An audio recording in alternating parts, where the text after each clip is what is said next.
Hello, everyone. 2025 is here, January 5th, and I would like to share a couple of things that I've ran into recently, and we want to talk about 2025 trends.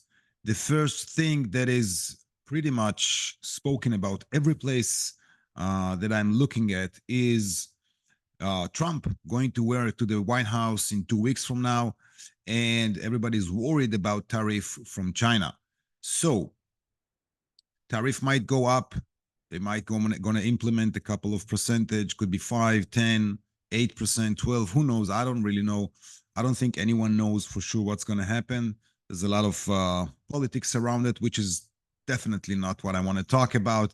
But what I do want to talk about is how to get ready to that, and if it's even possible to get ready for that. So the sentence I'm hearing and reading about in Forbes, in other places, is expect the unexpected. Now, how could I be expecting the unexpected? This is something I never understood. Am I supposed to be sitting here and just waiting? Am I supposed to run a lot of different scenarios? What's going to happen if and if and if? What is exactly expect the unexpected? How do I do that? So I have no idea what's the answer for that, but I do know that when COVID hit it 4 years ago, almost 5 years ago, actually, um, we've been running a couple of sessions with Amazon vendors trying to figure out what could be done in terms of alternatives for China. Long story short, and we did have a lot of areas that you could run, like productions in India, productions in Mexico, in Colombia, even, and Cambodia, Vietnam. Long story short, we all found out that it's literally impossible to move your production right now to other countries, and the reason is mainly because of raw material. Now, China is very well organized with raw material. If it's plastic for toys, if it's fabrics for the textile industry, and so on, they literally have all the raw material they need and very organized and very various. Okay, you can get any type of raw material you need because the entire country is based on productions manufacturing, which is not the case with other countries at all. Even Vietnam, that is quite advanced in terms of production, are still far from being from offering what China can offer you, and we all know that. So what happens is that prices might go up, and if they go up because of the tariff, you're not going to be alone there. If your product is selling for 19.99 and your competitor, because of the tariff, have to raise their price from say 9.99 to 29.99, you're going to have to do the same. Okay, that's the game. That's what's going to happen. There's no, I don't think that even big companies could find, not at least in the first 3 4 years, good alternatives for production. If there's gonna be alternative, it's gonna take a couple of years, and we've seen that with China as well. I was buying from China products back in 1999. We're talking about 26 years ago, and it was still a virgin market. It was still very hard to get things, and I was coming when it was already about 30, 40 years down the road of productions in China. And still, we were lacking a lot of raw materials and a lot of different items. But that was resolved pretty quick until 2004 or 5, something like that. Okay.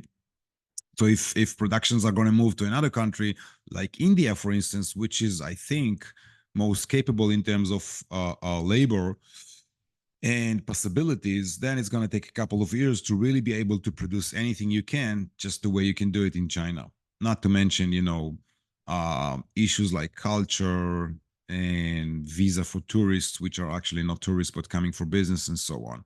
Anyway, that's the first thing that I'm seeing in terms of 2025 struggling points. The second thing that I'm seeing is about packaging. It's about the product as well, but mainly about the packaging. So due to the I would say vibe of acclimate issues, which I don't want to go and talk about, but what I do see that retailers are looking for is called sustainability. Now, sustainability is not really just sustainability, but it's actually talking about recyclable materials, packaging, for instance, could be recyclable material made of. And when it happens, it's not really a big deal to do so instead of the regular packaging that you're doing. So I'm not going to expand more about this topic, which I did spoke about in other videos, and I am going to talk about in other videos as well during this year. But I want to talk about the third and main trend that I think that is coming and rolling into our industry. And I'm talking about standalone stores. I'm seeing that over and over again and hearing this from people from the industry that moms and pop stores are gonna be back and big. Now, just to explain, moms and pop stores are standalone stores that are usually, you know, established by families like mother and father. That's why they call moms and pop stores. Maybe the daughter or son are coming to join them as well. They're not more than 1 to 5 stores, local ones. When I say local, I mean in a certain area. Okay, it could be 1 or 3 or 5 cities in a certain country in the States, but not more than that. Obviously, when they go as big as 20, 30 stores, they're already considered as chain stores, and that's not moms and pop store. By the way, they are also called specialty stores. Anyway, I had a course about how to sell moms and pop stores back in 2018 or 19, I think, a couple of years ago. And it was $999 course. I'm going to release all this information for free, okay, in the next couple of videos. And it's going to take a couple of videos, at least 4 or 5 of them, to get the basics. I'm going to share with you exactly how to sell your products to standalone stores. Now we're talking about between $500 to $5,000 orders. That's the type of amount that you typically receive from moms and pop stores. The good news about it is the orders are not big, but then it's very easy to cooperate with them. They're very cooperative. Payment terms are normally payment before shipment, which is absolutely amazing. Unlike the big boxes that are paying, after 30 or 40 or 60 days. And it's also easier to do the process because you're not talking about professional buyers with hundreds or tens of millions of dollars in their budget. You're talking about moms and pop store. Sometimes the owner is the buyer and the buyer is the owner and the plumber. Okay, we all know how it is.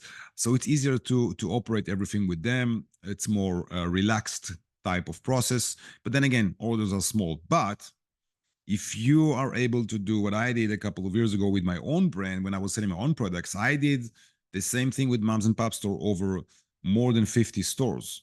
Okay, so overall, it's worth it annually to get ourselves into those small stores because the numbers were approximately between $800 to $1,200 per store every 2 months. If you calculate the numbers, it does make sense in terms of annual income.